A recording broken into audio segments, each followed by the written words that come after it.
Oh, okay. I mean, Stacy, you're here. Do you Yeah. remember the date that you did have that near-death experience? Um, um, um, um, um, um, June, I have it written down. June 20, second, Hold on, let me see. um, ACIE. What's your birthday, Stacy? March 28, 1975. 28. It's a Oh, so you got rough, a birthday coming up soon. I do. All right. What was your What, year again? What year were you born?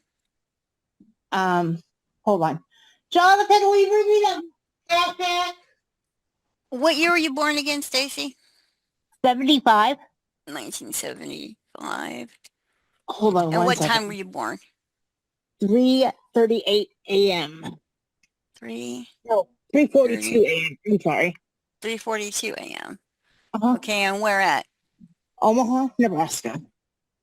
Oh, really? You've been in Omaha your whole life then? Yeah. Because I met you in Omaha. I didn't realize you've been, out there the whole time. All Oh, right. yeah. Let me see if I can find Omaha, Nebraska in the geography. Let me see. Omaha, Nebraska. Yeah. No, that's not it. Let me see. Omaha.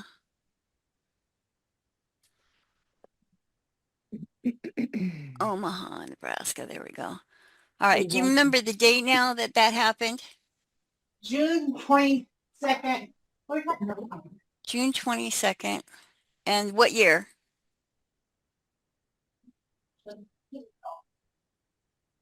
Did I lose you? What year?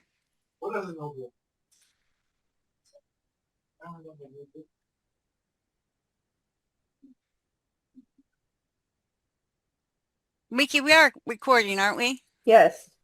Okay.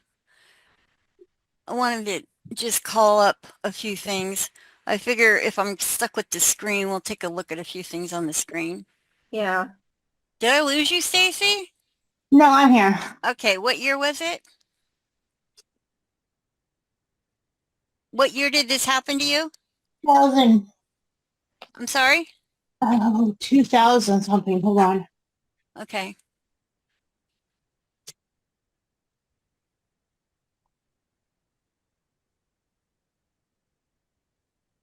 I had too many notebooks. You don't remember the year? No, I locked out. I can certainly understand that. It was a rough patch in my life. Mm-hmm. Mm. 2003. Ah, okay. Do you know about what time? 10 o'clock in the morning. And I Two. woke up at between 5 and 6. I can't tell you what time I woke up. It's 10 o'clock in the morning? Yes. Okay. Probably in Omaha, right? Yeah. Okay. All right. What I've done, um, and I hope you're still seeing the screen for the charts, is I've put in your birthday, then I put in that date that this event happened to you. Okay. And then what I want to do is pull up, let me see. You're probably Placidus. There we go. Okay. I want to look at your natal transits and progressed. Okay. So I don't know if we can see all that, but so the outer wheel of this chart is your natal chart. The inner wheel is your secondary progressions, and then the inner wheel is, oh, that's funny. Watch, I'm sorry, I don't mean it like funny, but the first thing I saw was the moon right there in the eighth house on top of your progressed Jupiter Oh. when this happened. Because yeah, I wanted to see what like this near death experience, would look like on the chart. So, Hmm. because I mean, to me, I find that kind of interesting to see those things Yeah. because except for you coming back, you would have passed. So it's interesting to look at, to me, people say to me a lot of times, you know, you can't predict death. Well, I've gotten like 99% close as your case shows, but there are those people that come back, which I think, you know, thanks to modern medical science, you know, if this was 2000 years ago, we wouldn't have people coming back like we do now. So this is an Mm. interesting phenomenon to me, but you can, if you know what you're doing. It's very time consuming, obviously, to run those charts, but I do think that there are times when you kind of do need a heads up about potential for things that could kill you, because then you can take better care of your health. You know, you might want to relocate to take some stress off certain planets. I mean, there obviously is, and you're living proof, there is something you can do about it. Not everything is 100% locked in, you know? But Mm. yeah, I find it fascinating that that moon at 12 Aries is right on your Jupiter in the eighth, which is right on top of your sun in the eighth. And what is your eighth house ruler? Let me see. Wait, so the outer chart is the natal Yeah, the outer and chart is the natal. and Okay, so that's your, the ascendant of the natal is 2 degrees Virgo. yeah, your natal chart is the outer wheel. So that's Okay. showing a 2 Virgo rising. Okay. All right. Now, in the middle is the secondary progression. So that shows that your progressed ascendant was at 24 Virgo when this happened. Okay. And Hmm. then the transits on the inner, the moon was at 12 degrees of Aries, it looks like, which is why, yeah, it was sitting on your progressed Jupiter there at 9, which was also on your natal Sun Jupiter conjunction in the eighth. So it definitely, and this is why the moon is really the most important thing. So much is the most important thing on transits because Absolutely. you can tell everything going on with the moon with the transits because it lights up those things. Otherwise, they're dormant. They're waiting until that moon somehow lights something up. I always think of it as a match to the candle. Yeah, it ignites it. Mm-hmm. Yeah, and the It reason initiates. Mm-hmm. yeah, and the reason why I told you that I was worried about it obviously being drugs like we talked about was you've got that Pisces right there. Okay. And the Sun Jupiter that you've got in this, okay, that's what they call via combust. So it's the via combust it can be a lot of things. It can be a shortage of things.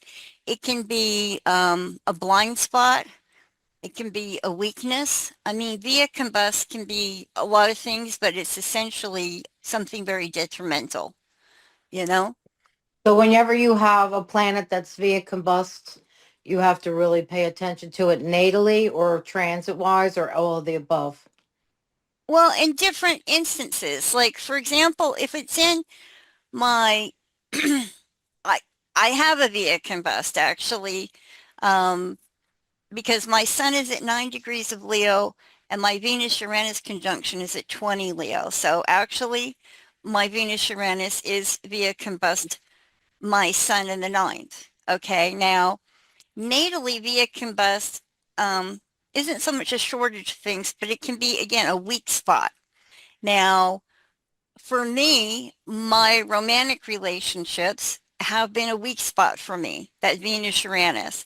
I tend to be drawn to men that are basically out of their minds, because I like the genius minds. I like men Yes. that are very different. And because of that, of course, some of them are a little close to the edge there, sanity wise. But I've always been very drawn to people that are very, very like that real genius kind of level or very different. And it is a weakness, in other words. So natally, it can be kind of a sign that you have a weakness or a blind spot or a problem in that area. And has it been? Oh yeah, people are always like, why are you with this person? I mean, I've had some strange relationships, and it's because of that via combust. All right. Now, when you're Can seeing I it in the just clarify that for a minute, if you don't mind? When you yeah. say via combust, because when I think of a combust planet, like I have sun at 18, and my Mars is at almost 13. I Mm-hmm. thought that that was a combust planet. What was the difference in degree? Just about like five and a half. Well, the rules say within 17 degrees. Okay, so it's 17. It's That's what I within was. 17, but honestly, I don't really count much past 10 because just after doing so many charts, I haven't Okay. really seen it have an impact over 10. There's Not the really. Okay. there's the combust planet is about like 8-10 degrees. It's kind of debated, but then Yeah. past 10 to like 20 maybe it's considered under the beams, which is yeah, Right. not that significant. Right. Right. Right. And again, some people, and this is the thing, every chart's different and every astrologer is different. So you're going to find some that it matters, some that don't. Sometimes it doesn't matter. Again, it depends on the chart. Okay, for example, do remember one chart that I did where a person was missing. Okay. And the signifier in that chart was via combust under the beams, etc. Now, what I was able to say is that this person is out in the open because of that. So in that Oh. instance, it's very important and relevant because it was tied to the signifier. And that's where we were able to find it out in the open. Okay. So on things like missing people or missing objects, yeah, it might be very important because it indicates, literally under the sun, out in the open, not buried, not in the water, that kind of thing. And that Um, doesn't matter even if it's nighttime chart or a daytime chart. can make a difference. Again, yeah, because like when you're looking, again, let's say you're doing a true crime case and you're wanting to know when you're going to find the body. Okay. Um, that makes a difference whether it's nighttime or daytime because it tells you when to like really put the energy in looking. Because Uh, if the chart's saying you're going to find it at night and you're running around the daytime, you're probably spinning your wheels, you know, Got that kind of thing. okay. But natally, I've just seen natally. The only time I've really seen it, mean much is that detriment. For example, I've got dyslexia. I have ADHD. These are all learning disabilities. Now, that same thing, I've got that via and combustor in my ninth, which is also connected with things like learning disabilities. So yeah, it indicates I do have these learning disabilities or, again, a deficiency or a problem or an affliction or, my wires get crossed. So that's kind of what you're looking at natally, yeah, it depends on what house it's in, what sign it's in, what does it aspect, which is why next week I want to show you that we do have to shade these things by aspects they're making. Because that's another thing. What if there's a hard opposition of Pluto to this? Then it's going to matter. Then it's really going to be strong. But if it's doing a little sextile to Venus or something, then, it's not that big of a deal. So you have to shade everything with what you're looking at and the aspects and the house and the sign and degrees. What if it's 29 degrees? It's going to be stronger than, say, if it's 5, that kind of thing. Now, in transits, the only reason I really look at the via combust and transits is basically if I'm doing phone calls or appointments or okay, say I did sales for a lot with the chart with these charts. Now, if I was going to set up an appointment with via combust as my signifier of the other person, I'm going to know right away they're not going to have the money for this sale. So I'm just going to move on, you know?